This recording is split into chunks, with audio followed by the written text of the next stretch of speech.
Engine plane के wings को इतनी हवा देते हैं जितना आपको माउंट एवरेस्ट से कूदने पर महसूस होगा। टेक ऑफ और लैंडिंग के टाइम पे एरोप्लेन के अंदर की लाइट्स डिम कर दी जाती हैं। क्या एक छोटी सी चिड़िया इतने बड़े प्लेन को गिरा सकती है? सुनने में थोड़ा अजीब नहीं लगता है? देखिए, जैसा आप समझते हैं वैसा नहीं होता है। I understand some of you may have been startled by that banging noise that just occurred. What happened is some static electricity. नमस्कार दोस्तों, आज हम एक्सप्लोर करेंगे कि कैसे एरोप्लेन टेक ऑफ करता है, कैसे हवा में फ्लोट करता है और कैसे लैंडिंग करता है, कैसे उनके पार्ट्स मिलकर एक जटिल लेकिन अट्रैक्टिव प्रोसेस को कंप्लीट करते हैं। चलिए इमेजिन करते हैं कि आप एक एरोप्लेन में बैठे हैं जो रनवे पर धीरे धीरे आगे बढ़ रहा है। आप महसूस करते हैं कि एरोप्लेन धीरे धीरे स्मूथली आगे बढ़ रहा है, लेकिन एरोप्लेन की स्पीड अचानक से बढ़ने लगती है। इसमें सबसे इम्पोर्टेंट रोल होता है इंजन का।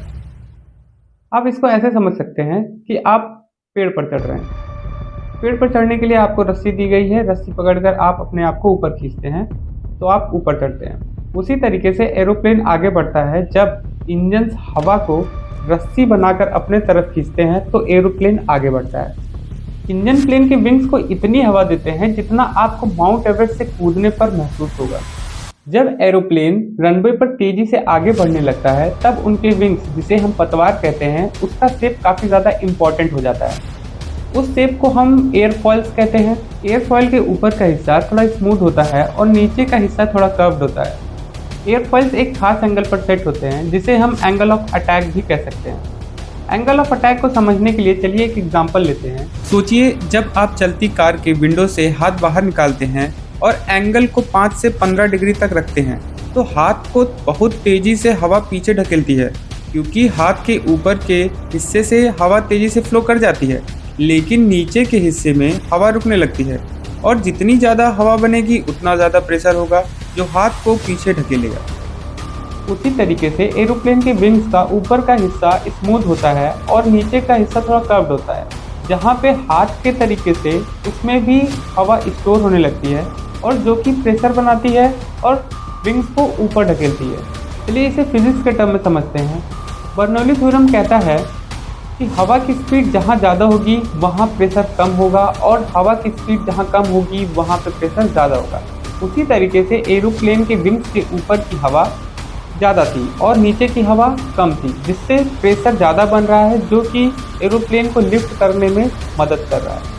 हवा का प्रेशर एरोप्लेन को लिफ्ट करने के लिए काफ़ी है, लेकिन अगर रनवे छोटा हुआ तो पायलट फ्लैप्स और स्लैट्स को खोल देता है। अब फ्लैप्स और स्लैट्स क्या होते हैं? अगर आप इधर ध्यान से देखें तो ऊपर स्मूथ सरफेस को बढ़ाने के लिए स्लैट्स खोल दिए गए हैं और नीचे कर्व सरफेस को बढ़ाने के लिए फ्लैप्स खोल दिए गए हैं, ताकि ऊपर की हवा स्मूथली और ज़्यादा निकल जाए और नीचे की हवा और ज़्यादा स्टोर हो, जिससे और ज़्यादा प्रेशर बने और प्लेन और तेज़ी से ऊपर उठने लगे।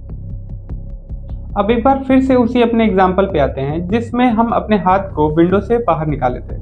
तो क्या हो रहा था? हवा का प्रेशर बन रहा था और हाथ पीछे जा रहा था, बार बार हम आप वापस लेके आ रहे थे।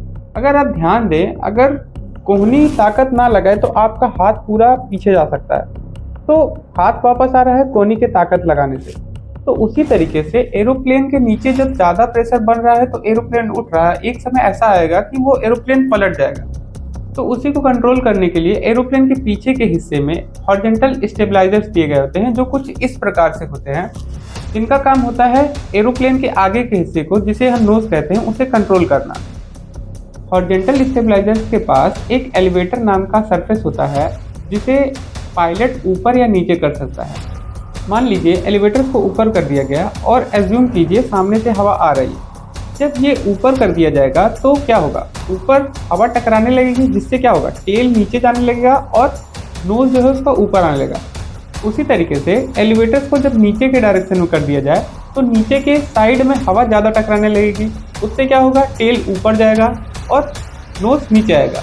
ये बिल्कुल उसी तरीके से काम करता है जैसे हम बचपन में सीसॉ खेलते हैं, एक साइड कभी ऊपर दूसरे साइड नीचे। टेक ऑफ और लैंडिंग के टाइम पे एरोप्लेन के अंदर की लाइट्स डिम कर दी जाती हैं। बहुत लोग सोचते हैं कि ये इसलिए होता है क्योंकि एरोप्लेन को ज़्यादा पावर की ज़रूरत होती है, लेकिन वजह सेफ्टी होती है।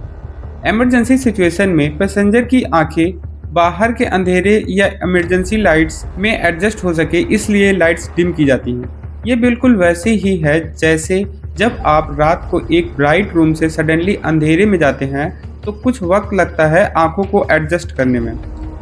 लाइट्स डिम करके ये प्रोसेस फास्ट हो जाता है। जब एरोप्लेन हवा में उठता है तो उसकी स्पीड लगभग 240 से 290 किलोमीटर प्रति घंटे की होती है। हवा में बैलेंस बनाए रखने के लिए टेल काफ़ी ज़्यादा इम्पोर्टेंट रोल प्ले करता है। टेल के अंदर दो पार्ट्स होते हैं, एक वर्टिकल स्टेबलाइजर, एक हॉरिजॉन्टल स्टेबलाइजर। हॉरिजॉन्टल स्टेबलाइजर का काम था नोज को ऊपर करना और नीचे करना। उसी तरीके से वर्टिकल स्टेबलाइजर जो बीच में होता है कुछ इस तरीके से, उसका काम होता है कि नोज को लेफ्ट और राइट मोड़ना। प्लेन को लेफ्ट या राइट मोड़ना है तो ये वर्टिकल स्टेबलाइजर का काम होता है। वर्टिकल स्टेबलाइजर के पीछे एक रबर लगा होता है। जब वर्टिकल स्टेबलाइजर से रबर राइट साइड में निकला होता है तो सामने से हवा आती है, राइट साइड में टकराएगी, तो राइट साइड में टकराएगी तो टेल क्या होगा, लेफ्ट साइड में जाएगी। उससे क्या होगा, नोज जो है राइट साइड में मुड़ जाएगी। इसका मतलब है अगर वर्टिकल स्टेबलाइजर से रबर राइट साइड में है तो नोज भी राइट साइड जाएगा। अगर वर्टिकल स्टेबलाइजर से रबर लेफ्ट साइड में है तो लेफ्ट साइड में जाएगा। कई बार हम न्यूज़ में सुनते हैं कि बर्ड्स के टकराने से प्लेन क्रैश हो गया। क्या एक छोटी सी चिड़िया इतने बड़े प्लेन को गिरा सकती है? सुनने में थोड़ा अजीब नहीं लगता है? देखिए, जैसा आप समझते हैं वैसा नहीं होता है। कोई चिड़िया पूरे प्लेन को नहीं गिरा सकती है। असल में होता क्या है कि एक चिड़िया अगर अचानक से प्लेन के इंजन के अंदर घुस जाती है तो आग लगने का खतरा बन सकता है, लेकिन ये इतना भी आसान नहीं है। जब ढेर सारी चिड़िया अगर अचानक से इंजन के अंदर घुस जाए तो आग लगने का खतरा ज़्यादा हो जाता है। देखिए, इसके चांसेस भी बहुत कम हैं क्योंकि आमतौर पर एरोप्लेन की उड़ने की ऊंचाई लगभग 30,000 से 40,000 फीट की होती है, जबकि बर्ड्स की ऊंचाई लगभग 10,000 के आसपास होती है। ये ज़्यादातर लैंडिंग और टेक ऑफ के समय पर खतरा बनता है। लैंडिंग करते टाइम सबसे पहला काम होता है कि इंजन के स्पीड को कम करना।